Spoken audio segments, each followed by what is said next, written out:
On a silent Christmas night, in the fluorescent glow of an empty ER, a weary nurse expected another routine tragedy. What she didn't expect was the single father carrying his daughter through the doors, followed by her two sisters. And she certainly never expected the sign of gratitude that would stop her heart and chain everything she thought she knew about her own quiet life. The nurse is Maya Carter.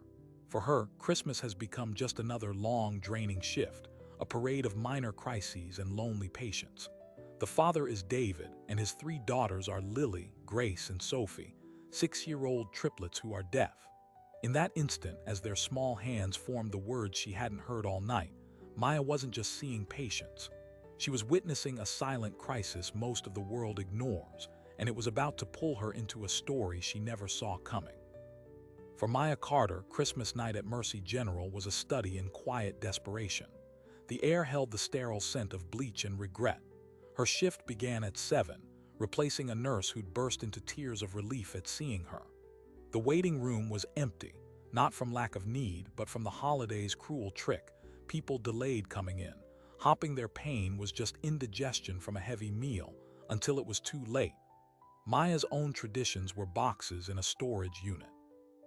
A tree, ornaments, the memory of her mother's laughter, all packed away 2 years ago when the relentless tide of shifts and student loan payments became her entire world. She was 32, and her life had narrowed to the glow of monitor screens and the soft, persistent beep of IV pumps. Her solace was the quiet, the predictable rhythm of charts and vitals. That was until the automatic doors hissed open at 10:43 p.m., and the cold night air rushed in, carrying with it a man and his world. David Porter entered not with panic but with a focused, weary grace. He carried one small girl in red, her head nestled against his charcoal coat, her face flushed. Two identical girls, their golden curls bouncing, hurried beside him, their wide eyes taking in the bright, frightening lobby. Maya moved on instinct, her professional mask sliding into place. "Sir, right this way. Triage is here." She guided them to a bay, her fingers already reaching for a thermometer. The child in his arms, Lily, was burning up, 103.8. Maya's mind began its differential diagnosis: flu, strep, something worse. "How long has she had the fever?" David didn't answer immediately. He was looking at his other daughters, his hands moving in clear, gentle shapes. He signed, "Grace, Sophie, sit. Here, watch the bag." The girls nodded, climbing onto a chair together, their small legs dangling. Then David turned back to Maya, his voice low and strained. "Since this afternoon." It spiked after dinner. "She's been listless." Maya worked, her questions routine, but her attention was split. She watched the two girls on the chair. They were perfectly silent, but their world was alive with motion. Grace pointed to a wall poster about hand washing, then signed to Sophie. Sophie responded, her small fingers flying. They were conversing, joking, in a complete and complex language Maya could not understand. A profound, aching silence enveloped their corner of the bay, a silence so full it was louder than the hospital's hum. "Are they?" Maya began, nodding toward the girls. David's shoulders tightened almost imperceptibly. He'd heard this question before. "Deaf, profoundly since birth. They're fluent in ASL. I'm hearing, their mother was hearing, but we committed to their world." He said it like a vow, and in his tired eyes, Maya saw the weight of that commitment. The statistics she'd vaguely known crashed into her with new force. Over 90% of deaf children are born to hearing parents who don't sign. Most of those kids face years of language deprivation.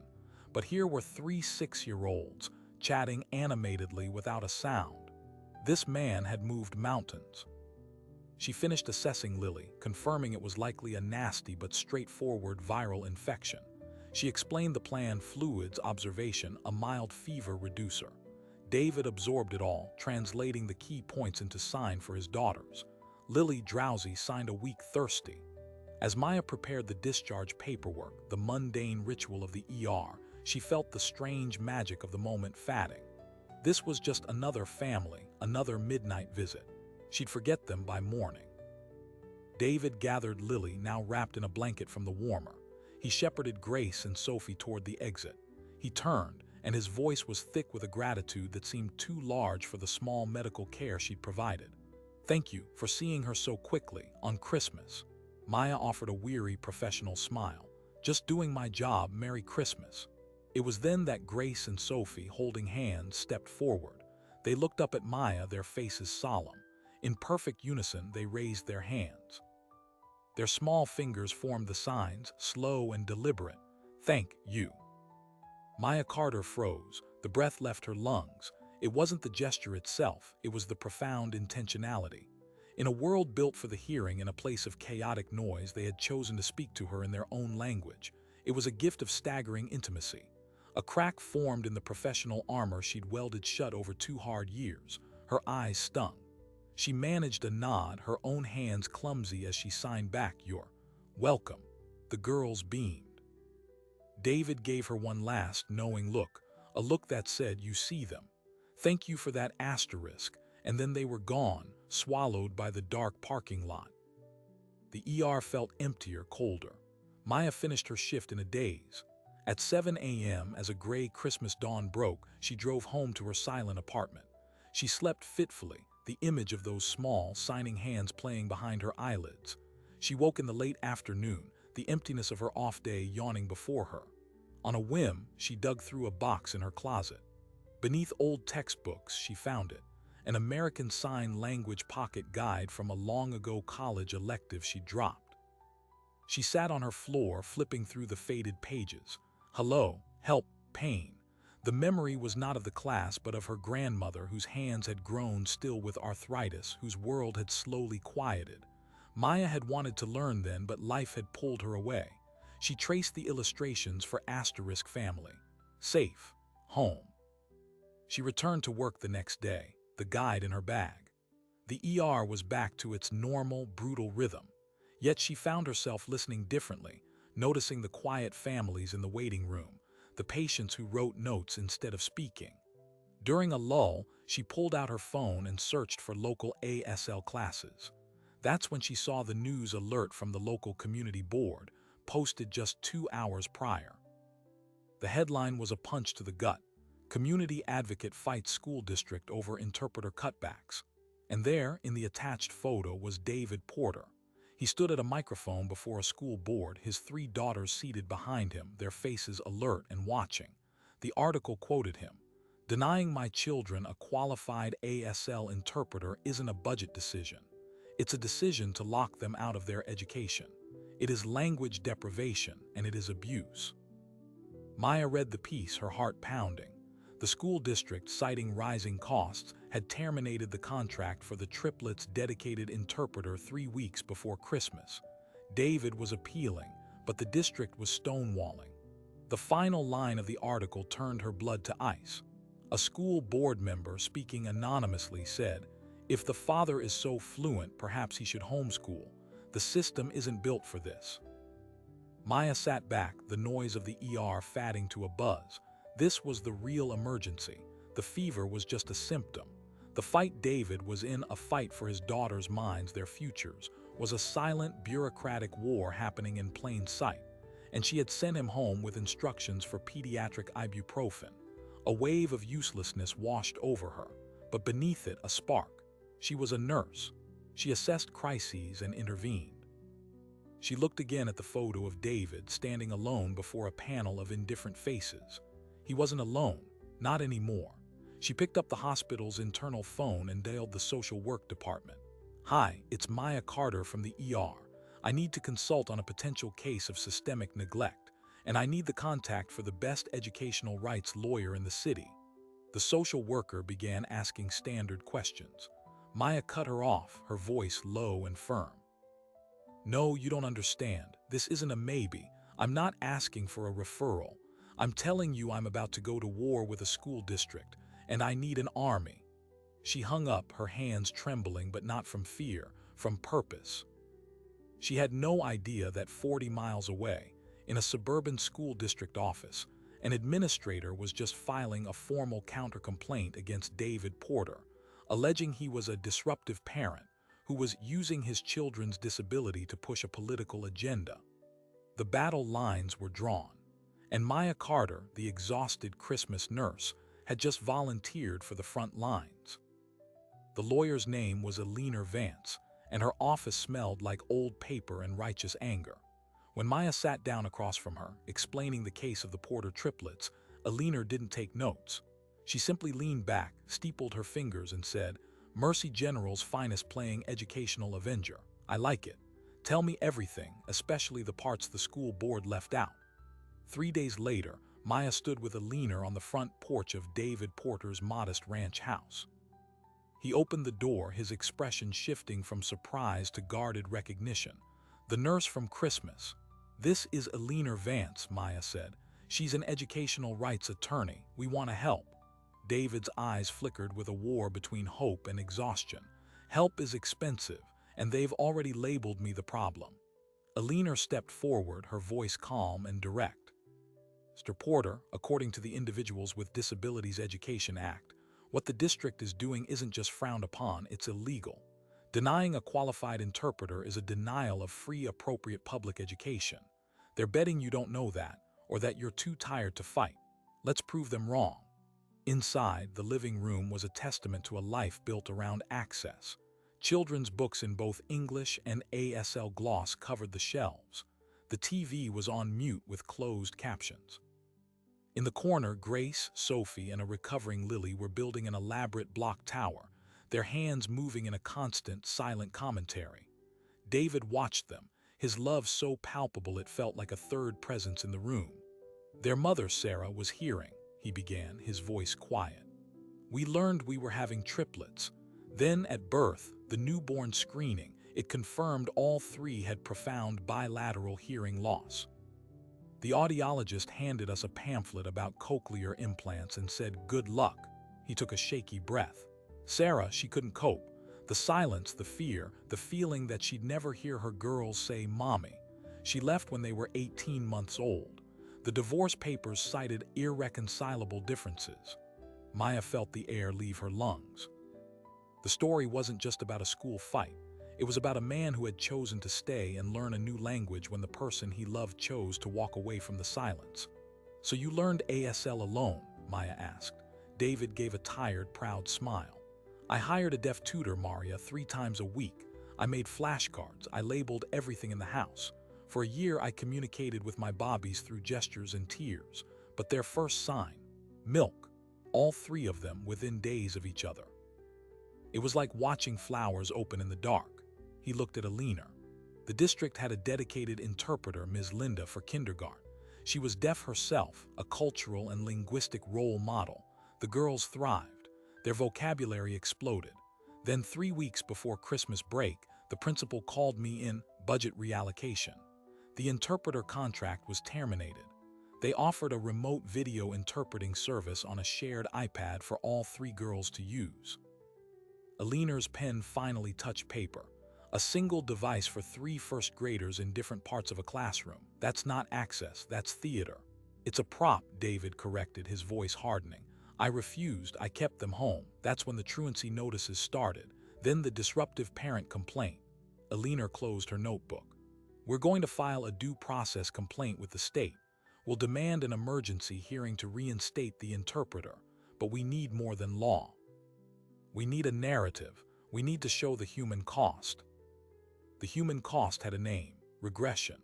Without the consistent, immersive language environment school provided, the girls' world was shrinking. Maya saw it during her next visit, bringing over a meal. Sophie was having a tantrum, not out of defiance, but out of frustration. She couldn't find the signs to explain a complex dream she'd had. She kept slapping her own hands in anger. David knelt, signing patiently, but Maya saw the terror in his eyes. His daughters were losing ground, and the district's calendar moved with glacial indifference. Alina filed the paperwork. The response from the district's attorney was a masterpiece of bureaucratic brutality. It didn't deny the facts, it reframed them. David Porter was described as uncooperative, demanding services beyond what is reasonable, and using his children's disability to secure preferential treatment. It attached the anonymous school board quote from the article. The final blow was a line questioning David's fitness as a primary caregiver, given his single-parent status and apparent inflexibility. Maya read it in Alina's office, her hands trembling with rage. They're not just fighting the interpreter, they're trying to destroy him. Alina nodded grimly. It's a common tactic, make the parent the villain. Now we escalate. Maya's escalation began in the hospital. She started quietly documenting every deaf or hard of hearing child who came through the ER. She noted communication barriers, parental stress, gaps in follow-up care. She built a dossier of local systemic failure. She also began taking online ASL classes every night, her fingers cramping as she practiced vocabulary. She was no longer just an ally. She was becoming a part of the world she was fighting for. She reached out to the local deaf community center, introducing herself. The director, a formidable older woman named Gail who was born deaf, was initially skeptical of the hearing nurse. But when Maya showed her the dossier and explained the porter's case, Gail's expression changed. The triplets, we know of them. The father is respected. He comes to our family events. The school district is committing language violence. Gail's words were a lightning bolt. Language violence. It wasn't just a budget cut. It was an act of harm. Gail agreed to mobilize. The community would attend the school board meeting where the due process complaint would be heard. The night of the meeting, the district auditorium was a study in contrast. On one side, school administrators in neat blazers, flanked by their attorney. On the other, a growing crowd. David sat at the front with Alina. Maya sat a few rows back with Gail and a dozen members of the deaf community, their presence a silent, powerful rebuttal to the district's claim that this was about one difficult parent. The board president, a man with a perpetually weary expression, called the session to order. The district's attorney presented first. He used slides with financial charts. He spoke of fiscal responsibility, shared resources, and innovative remote solutions.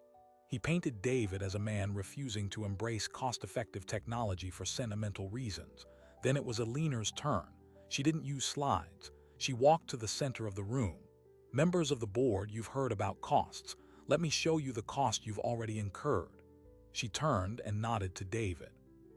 He stood and signed a single sentence to his daughters in the front row. Grace, Sophie, and Lily immediately stood, faced the board, and in perfect unison began to sign. It was a poem they had learned with their interpreter, Ms. Linda, about the changing seasons. Their faces were expressive, their movements graceful and sure. It was beautiful, it was fluent, and it was utterly silent. The board members shifted uncomfortably. The attorney tried to object. Relevance? Alina didn't turn. The relevance is that this is what you are taking away, this fluency, this confidence, this asterisk language. What you offer in its place is a tablet that buffers. She then called Maya to the front. Maya's heart hammered against her ribs as she walked past David. He gave her a small, encouraging nod. She faced the board, her nurses' scrubs a stark contrast to their suits. My name is Maya Carter. I am an emergency room nurse at Mercy General. In my profession, we assess threats to health. What is happening to Lily, Grace, and Sophie Porter is a medical emergency. Language deprivation in deaf children leads to irreversible cognitive delays, social isolation, and a drastically increased risk of mental health disorders. She held up her dossier. This is not an isolated case. This is a pattern of neglect in our district that I have witnessed firsthand in my ER. You are not managing a budget line. You are deciding whether these children will have a future of connection or a future of isolation. As a healthcare provider, I am telling you, the prognosis, if you continue on this path, is tragic. She sat down. The room was dead quiet. Then from the back, Gail stood. She didn't speak. She signed, her movements sharp and clear. A young hearing interpreter from the community center voiced her words. I am Gail Chen. I am deaf. I have sat where these children sit. I was denied an interpreter. I spent years playing catch-up with my own mind. What you are doing is violence. It is a quiet violence, but we can hear it. One by one, others in the deaf community stood in silent solidarity. The board president called for a recess. In the hallway, the district's attorney pulled David aside. His tone was no longer bureaucratic, it was cold and personal. Mr. Porter, you've made your point with this spectacle, but you need to understand how this works. We have resources. We can drag this due process hearing out for 18 months. Can you afford to not work while you fight us? Can your daughters afford to lose 18 more months of their childhood? David's face was ashen. The man continued, lowering his voice. Or we can settle. The interpreter returns, but you sign a non-disclosure agreement. You drop the complaint, you stop making noise. Your girls get what they need and you get your life back. Think about what's best for them. It was an elegant trap. Give up the fight for everyone else to save his own. David looked over the attorney's shoulder at his daughters who were chatting with Maya, their small hands flying. He looked at the determined faces of the deaf community. He walked back into the auditorium, took his seat, and said nothing. The board reconvened and voted to take the matter under advisement. No decision, just more delay. The following week, the backlash began. An editorial in the local paper, likely prompted by the district, questioned the outsized resources being demanded for a handful of students and praised the board's fiscal prudence. Online comment sections filled with venom. Why should my taxes pay for a personal translator? The father should just teach them to read lips.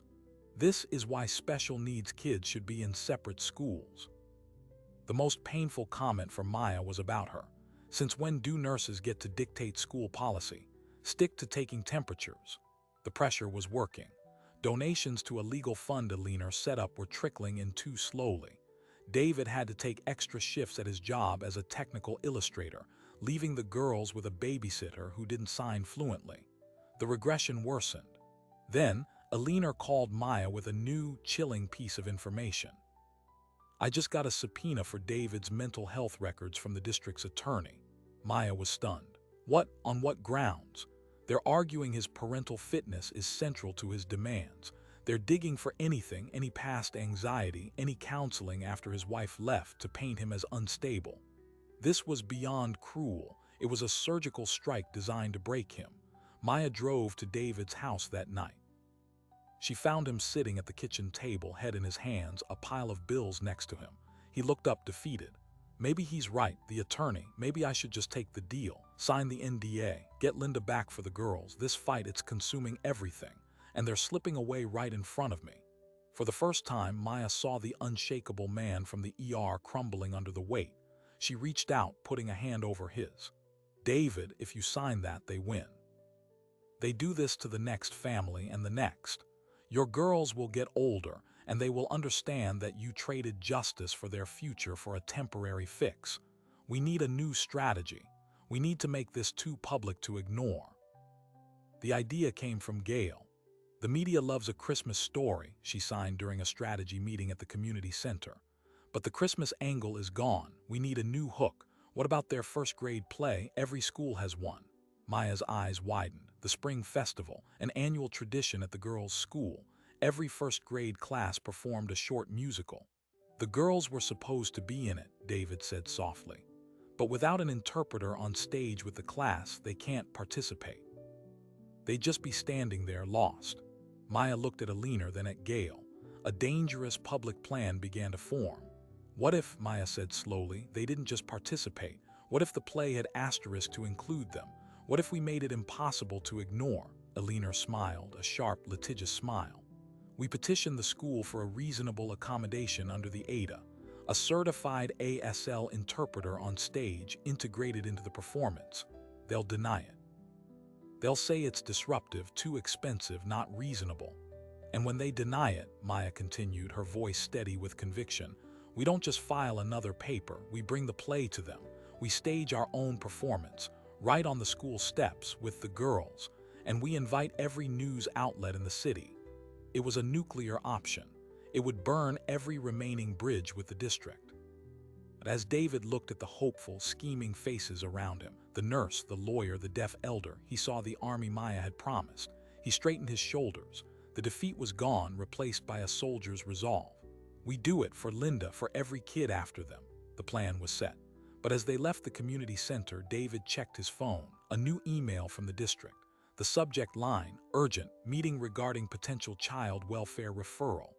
He showed it to Maya, his blood running cold.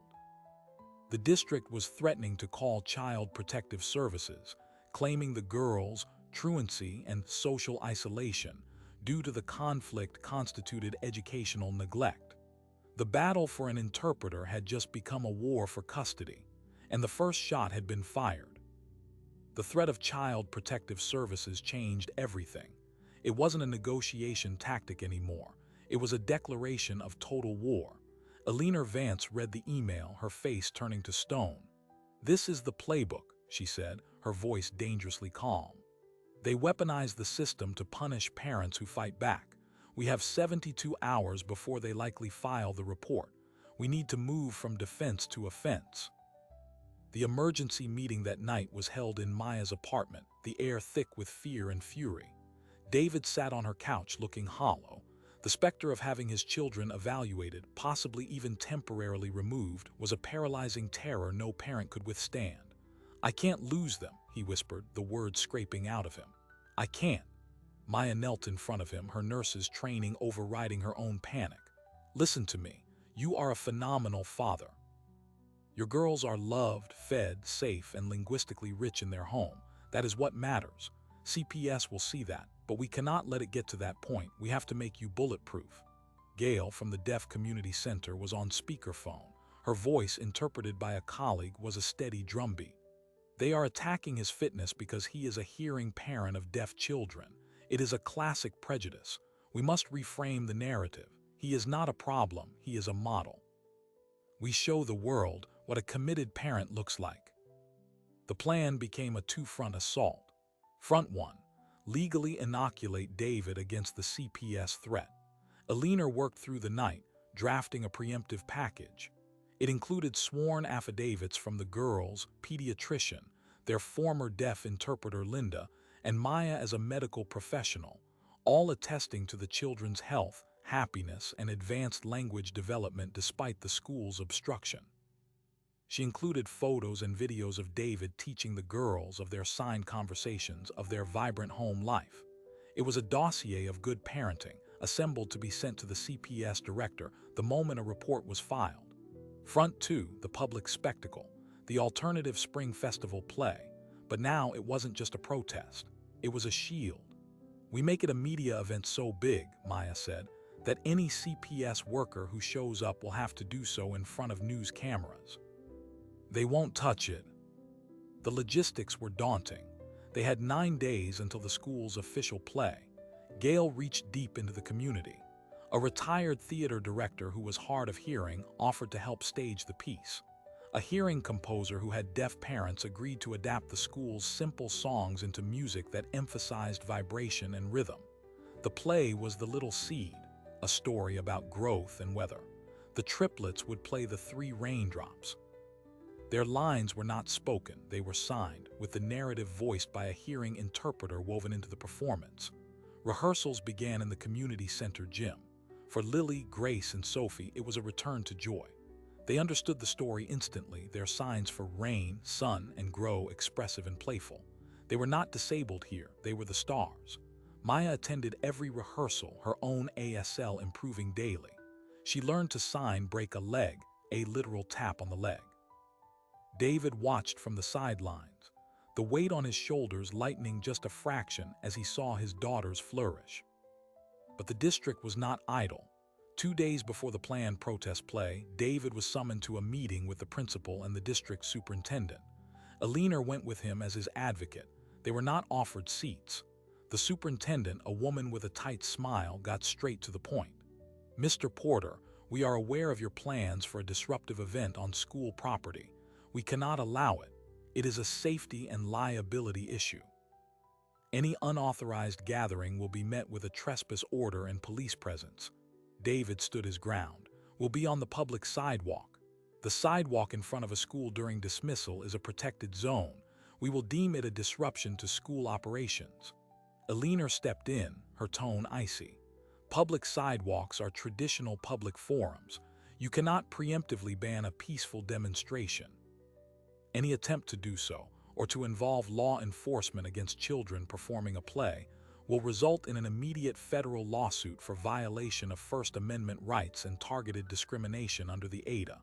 We will also serve discovery on every email and text related to your CPS threat. Do you want that scrutiny?" The superintendent's smile vanished. The meeting ended in a stalemate. The district would not stop them, but they would not make it easy. The morning of the protest play dawned gray and drizzling, a pathetic fallacy that felt almost too perfect.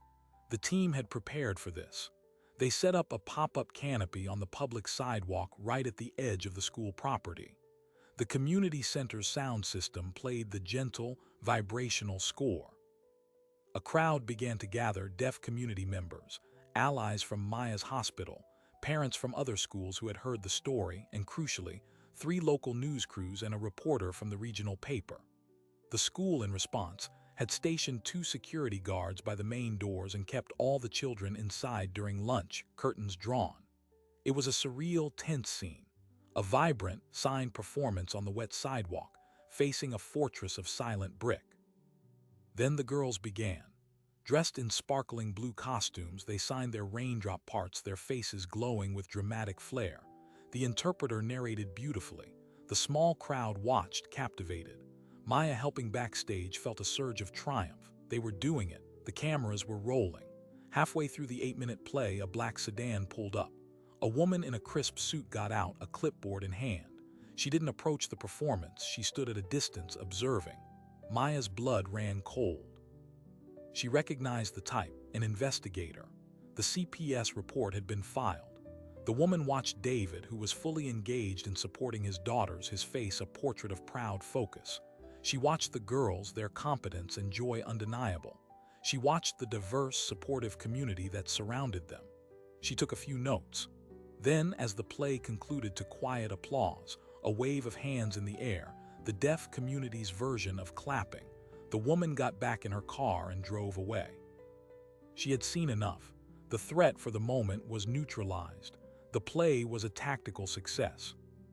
The news coverage that evening was a mixed blessing. One station ran a sympathetic, heart-tugging piece titled "Silence No More." It featured beautiful shots of the girls signing and an interview with Maya, who spoke eloquently about language deprivation as a health crisis. But another station ran a segment heavily influenced by the district's talking points: school budget battle spills onto sidewalk. It framed David as a militant parent disrupting education and questioned the cost of his demands. The court of public opinion was divided. However, the media attention had one immediate, unintended consequence. It reached someone they never expected. The next day, a call came to Alina's office. The woman on the line identified herself as Sarah Finch, David's ex-wife, the girl's mother. She had seen the news in a city 200 miles away where she now lived. Her voice, according to Alina, was strained. She says she wants to help. She wants to talk to David. Maya was with David when Alina relayed the message. He went very still, then excused himself and walked into his backyard. Maya followed after a moment. He was standing by the old swing set, gripping the chain so tightly his knuckles were white. "She has no right," he said, his voice thick. She walked away from the silence. She called it too hard. Now she wants to help. What does that even mean? Maya stayed quiet, letting him rage. But, he said, the fight leaving him, replaced by a profound exhaustion. What if she can help? What if she goes to the media, tells her story, talks about how hard it was, how the system offers no support? It would humanize it, or it could backfire spectacularly. It was a gut-wrenching gamble, to invite the person who caused his deepest wound back into the battle. Sarah arrived on a Tuesday afternoon. She was pretty in a fragile way, her eyes skittish. The meeting was at a neutral coffee shop with Alina and Maya present. The air was unbearably awkward. Sarah barely looked at David. "I'm not here for forgiveness," she started, twisting a napkin. "I know what I did. I was drowning. The diagnosis, 3 bobbies, the silence, it felt like a life sentence. I thought if I stayed, I would break them." David said nothing, his jaw clenched. "I've been in therapy for years," Sarah continued. "I've been learning ASL, slowly. I've followed their lives from a distance. When I saw the news, I saw you fighting the fight I ran from. I can't fix the past, but I can't let my failure be used against them now. If the district is using my abandonment to question your parenting, then I need to say something. I'll do an interview. I'll say the system failed us then, and it's failing you now. That the lack of support for parents is the real crisis." It was a powerful offer, a redemption story that could swing public sentiment, but it came with emotional shrapnel. David finally looked at her. "Do the girls know you're here?" Sarah shook her head, tears in her eyes. "No, and I won't see them unless you think it's okay. This isn't about me coming back, it's about me finally doing the right thing." After a long silence, David nodded once. "Okay." The alliance was forged in shared damage. Sarah's televised interview, aired 3 days later, was a bombshell. She was raw, honest, and devastating. She didn't vilify David, she praised him. "He stayed and learned their language when I ran from the silence. The school district is now punishing him for being the parent I couldn't be. Where was their support when we got the diagnosis? A pamphlet. Where is their support now? A lawsuit. He is not the problem. A system that views deaf children as a line item is the problem." The effect was immediate and profound. The narrative permanently shifted. The district was now on the defensive, facing a wave of public outrage. Donations to the legal fund surged. State-level politicians began tweeting questions. It seemed like the tide was turning. Then the counterstrike came, not from the school district, but from within the very community they were fighting for. A letter, written by a small but vocal group of deaf adults who identified with the deaf gain and cultural autonomy movement, was published online and sent to the local media. Its title was searing: "Hearing Saviors and the Theft of Deaf Voices." The letter argued that the entire narrative, centered on a hearing father, a hearing nurse, and a hearing birth mother, was perpetuating a harmful trope. It asked why deaf mentors and teachers weren't leading the fight. It criticized the protest play for being a hearing-directed performance of a hearing children's story. It concluded, "This is not a victory for the deaf community. It is a hearing drama using deaf children as props." True justice would be funding for deaf educators and immersion programs, not a single interpreter for 3 hearing-raised girls. The letter was a brutal, complex critique. It held painful truths. Maya read it and felt physically ill. Gail from the community center was furious, calling the letter writers privileged separatists who didn't understand the immediate crisis of language deprivation for young children. But the damage was done. The district's attorney quickly incorporated the letter's language into a new legal filing, arguing the Porter case represented a divisive and non-inclusive approach not supported by the entire deaf community, and thus the district's actions were reasonable. David was shattered. "Am I the villain?" he asked Maya, despairing. "After everything, am I just another hearing person causing harm?" Maya had no easy answer. The moral high ground had just fractured beneath their feet. The unity that had been their strength was crumbling. They were caught between a hostile institution and an intra-community conflict they didn't fully understand. The fight had become infinitely more complicated. It was no longer a simple battle of right versus wrong. It was a maze of identity, appropriation, and the painful question of who gets to speak for whom. Exhausted, morally confounded, and with their support network fraying, they received the date for the final due process hearing, 1 week away. It would be a binding arbitration, their last legal chance. They had to walk into that room not just with evidence, but with an answer to this devastating new critique. They had to prove they weren't saviors or opportunists. They had to prove this was, and always had been, about 3 little girls who just wanted to learn. The battle for the truth was now as important as the battle for the interpreter, and they had no idea how to win it.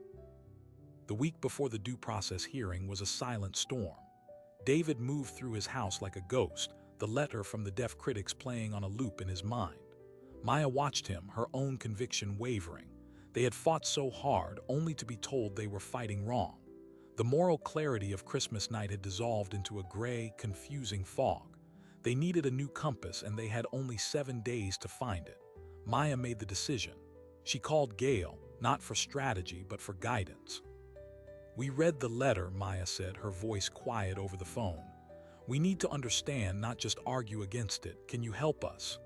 There was a long pause. Then Gail said, "Come to the community center. Tonight, bring David. We will talk." That evening, they sat in a circle with Gail and 2 of the letter's signatories. Marcus, a deaf professor of deaf studies, and Lena, a 3rd-generation deaf artist. The air was thick with tension. Marcus began, his signs sharp, his expression unflinching. "Your fight is valid, The interpreter is necessary, but your story is a hearing story. The hero is the hearing father who learned sign. The savior is the hearing nurse. Where are our stories? Where are the stories of deaf teachers, of deaf culture, of the beauty we don't want fixed? David listened, his own signs hesitant. I am hearing, I can't change that, I'm trying to give them everything. Lena's expression softened slightly. We know, we see your love, but love can still be colonialism. You are bringing them into a hearing world with an interpreter as a bridge. We want to bring them into a deaf world where no bridge is needed. It was a fundamental philosophical divide. Access versus belonging. Maya spoke up, her signs clumsy but sincere. What does that mean for right now, for first grade? They are losing language every day. Gail intervened. It means the goal cannot be just an interpreter. The goal must be systemic change that includes deaf leadership. You must amend your ask. For the next 5 days, with Marcus and Lena's input, Alina rewrote their entire case. The demand was no longer just for the reinstatement of Ms. Linda, the interpreter. It was for a pilot program, the reinstatement of Ms. Linda * plus the hearing of a deaf cultural liaison for the district, a certified deaf educator who would co-teach for part of each week, benefiting all students. It was for a commitment to review curriculum for deaf inclusion. They were no longer just asking for a service for 3 girls. They were asking for the district to invest in deaf culture itself. The critics' letter, once a weapon against them, became the blueprint for a more profound victory. Marcus agreed to testify as an expert witness. The day of the due process hearing arrived. It was held not in a school auditorium but in a sterile state office building. The arbitrator, a retired judge, sat at the head of a long table. The district's team looked confident, their binders thick. They began by reiterating their fiscal arguments, then played their new card, the dissenting letter from the deaf community. Even the community this father claims to represent is divided, the district attorney said smugly. This is not a clear-cut case of discrimination. It's a complex dispute about resource allocation. Then it was Alina's turn. She stood slowly. Your Honor, we agree. It is complex, which is why our request has evolved. She outlined the new proposal, the interpreter and the cultural liaison. She called Marcus to the stand. He testified powerfully about the difference between mere access and true inclusion, about the lifelong benefits of deaf role models. He called the district's current approach linguistic poverty. Then Alina did something unexpected. She called David to the stand, but not to testify. She asked the arbitrator for permission for David to address the court directly in his primary language, American Sign Language. Permission was granted with Marcus voicing for him. David faced the arbitrator, his hands still for a moment. Then he began to sign, his movements slower, more vulnerable than Maya had ever seen. I am a hearing father, Marcus voiced. I will always be hearing. I am an outsider to the culture my daughters were born into. For years, I have lived with the fear that my love is not enough, that my hearingness is a wall I can never break through. The school district has used that fear against me. They say I am difficult. They say I am demanding, but I am not demanding for me. I am begging for them. I am begging for a world where they are not just accommodated but celebrated, where they see themselves not as broken but as whole. The interpreter is the floor. The cultural liaison is the sky. Please give my girls the sky. There was not a sound in the room. Even the district's attorney looked down at his notes. The raw honesty had disarmed them all. The arbitrator called for a short recess. In the hallway, the district's team huddled, their confidence visibly shaken. The superintendent pulled the attorney aside, their conversation tense. When they reconvened, the district's attorney stood. Your Honor, given the expanded nature of the request, we would like to request a 30-day continuance to evaluate the feasibility of the proposed pilot program. It was a stalling tactic, but it was also a crack in their armor. The arbitrator looked at Alina. She stood. Your Honor, my clients have already lost 6 months of appropriate education. Every day is a loss that can never be regained. We request an interim order, the immediate reinstatement of the qualified interpreter, Ms. Linda, while the district evaluates. The girls return to school tomorrow. Then we can discuss the pilot program. The arbitrator nodded. That is reasonable. I order the interim reinstatement of the interpreter, effective immediately. The district will provide a response to the broader proposal within 30 days. This hearing is adjourned. It wasn't the full victory, but it was the battlefield turning. Ms. Linda was back. The girls could go to school. In the hallway, the district superintendent approached David, her expression unreadable. "The interpreter will be there in the morning," she said flatly, then walked away. The war wasn't over, but they had won the crucial battle. That afternoon, David, Maya, and Alina stood outside the school as the final bell rang. When the doors opened, Lily, Grace, and Sophie burst out, Ms. Linda walking behind them with a wide smile. The girls ran to David, their hands a blur of excited signs, telling him about their day, about the story Ms. Linda had signed, about the friends they'd played with. The light was back in their eyes. The silent world inside them was expanding again. In the following weeks, a fragile new normal settled. The district, under continued public and legal pressure, agreed to a one-year pilot program for a deaf cultural liaison. They hired Lena, the artist who had signed the critical letter. The paradox was perfect. The critic became the solution. Lena's presence in the school began to subtly shift the environment. She taught basic ASL to all the first graders. She curated artwork by deaf artists. The Porter triplets were no longer just the kids who need the interpreter. They were the ambassadors of a culture their classmates were learning to appreciate. David's transformation was quieter but deeper. He began attending events at the community center not as a petitioner, but as a student. He joined a support group for hearing parents of deaf children, sharing his journey to prevent others from feeling so alone. His relationship with Sarah remained carefully defined, a respectful co-advocacy, with strictly supervised, gradual reintroductions to the girls, who were cautiously curious about the woman in the videos who was learning to sign sorry and love. And Maya, the exhausted Christmas nurse, found her purpose redefined. She didn't become a full-time activist. She became a bridge within her own world. She used her dossier to successfully lobby Mercy General to hire a part-time ASL fluent patient advocate. She started a monthly workshop for hospital staff on basic, respectful communication with deaf patients. Her life was still shifts and charts, but now it was also filled with the vibrant silence of a community she had fought for and been challenged by. She and David settled into a deep, platonic friendship, bound by the shared trauma and triumph of the war they had waged. 8 months after that Christmas night, the first grade year ended with a new spring festival. This one was held inside the school auditorium. The production was a collaboration. The story was a deaf folk tale chosen by Lena.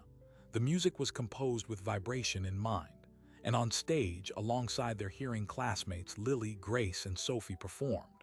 Their signs were part of the choreography. An interpreter was on stage, but so was Lena. The performance wasn't translated, it was fused. Hearing kids spoke and signed. Deaf kids signed and moved. The final number saw the entire class signing a song about community, their hands moving together in a powerful visual chorus. In the audience, David watched, tears streaming down his face freely. Maya sat beside him, her hand over her heart. Gail, Marcus, and Alina were there too. They had not just won an interpreter, they had, in a small way, changed a world. After the curtain call, as families mingled, the school superintendent approached David. She held out her hand, he shook it. "They're remarkable girls," she said, and for the first time it didn't sound like a platitude. "The pilot program, it's working. We're making it permanent." David simply nodded. No triumph, no gloating, just acceptance. Later, as they walked to the parking lot under a twilight sky, Lily tugged on Maya's scrubs. Maya knelt. Lily signed carefully, slowly, "You, our friend." Then she reached out and touched Maya's name badge, then pointed to Maya's own heart. "You are our nurse." Maya pulled her into a tight hug, the final piece of her own story clicking into place. She had walked into the ER on Christmas night feeling like a ghost in her own life. She walked out of that school feeling, for the first time in years, truly seen. The surprising detail came 6 weeks later. It arrived in a plain envelope at Maya's apartment. Inside was a formal certificate from the state's Commission for the Deaf and Hard of Hearing. It cited her for exceptional community advocacy and partnership. It was signed by the commission's chairperson and also by Gail and by Marcus. The enclosed note, signed by the entire group that had once written the critical letter, read, "You listened. You learned. You changed the fight. That is not being a savior. That is being an ally. Thank you." Maya framed it and hung it in her living room, next to the first ASL guide she had pulled from her closet. It was a reminder that the greatest victories are not those where you are proven right, but those where you are willing to be wrong and to grow. The story that began with a silent thank you on a lonely Christmas night had found its resolution not in a courtroom decree, but in a chorus of hands signing together on a spring evening. The nurse who felt unseen had been seen by 3 little girls. The father who feared he was failing had built a legacy of inclusion. The system that said no had slowly, grudgingly, learned to say yes.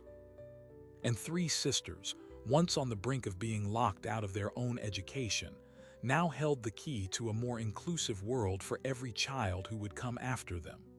The battle was over, but the work, as it always does, had just begun. What a journey! From a lonely Christmas shift to a movement that changed a school. Maya thought she was just doing her job, but she found a calling. David thought he was fighting alone, but he built an army. And 3 little girls who entered an ER in silence taught an entire community how to listen with their eyes. This story wasn't just about sign language. It was about the language of empathy, the grammar of persistence, and the simple, profound syntax of showing up for someone else. It was about a system that sees difference as a problem to be managed, and the people who fight to make it see potential instead.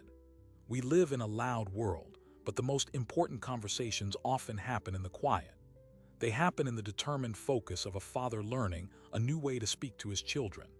They happen in the weary resolve of a nurse who decides that care doesn't end at the hospital doors. They happen in the graceful hands of a child saying, "Thank you," in the only way they know how. So here is my question for you. When was the last time you truly listened? Not just to words, but to the silence between them. When was the last time you looked at someone the world has labeled different and saw not a burden but a teacher? We all have that capacity. We all have the power to be a bridge over a gap we didn't even know existed. Maybe it's learning a few signs. Maybe it's questioning an unfair policy at your own child's school. Maybe it's simply offering a moment of patience instead of frustration. The story of Maya, David, and the triplets shows us that change doesn't start with a grand manifesto. It starts with a single moment of connection, recognized and honored. If this story of silent strength and visible love moved you, let me know in the comments below. Tell me about a time you witnessed or experienced a moment of unexpected understanding. I read every single one. If you want to see more stories that challenge us to look deeper, to listen harder, and to find the extraordinary in the everyday, please show your support. Like this video to help the channel grow. Share it with a friend, a parent, a teacher, or anyone who believes that every child deserves to be met in the language of their own heart. And subscribe and hit that bell so you never miss a story that reminds you of the profound impact we can have on each other's lives. Thanks for watching, and remember, sometimes the most powerful voice in the room is the one that doesn't make a sound. See you in the next story.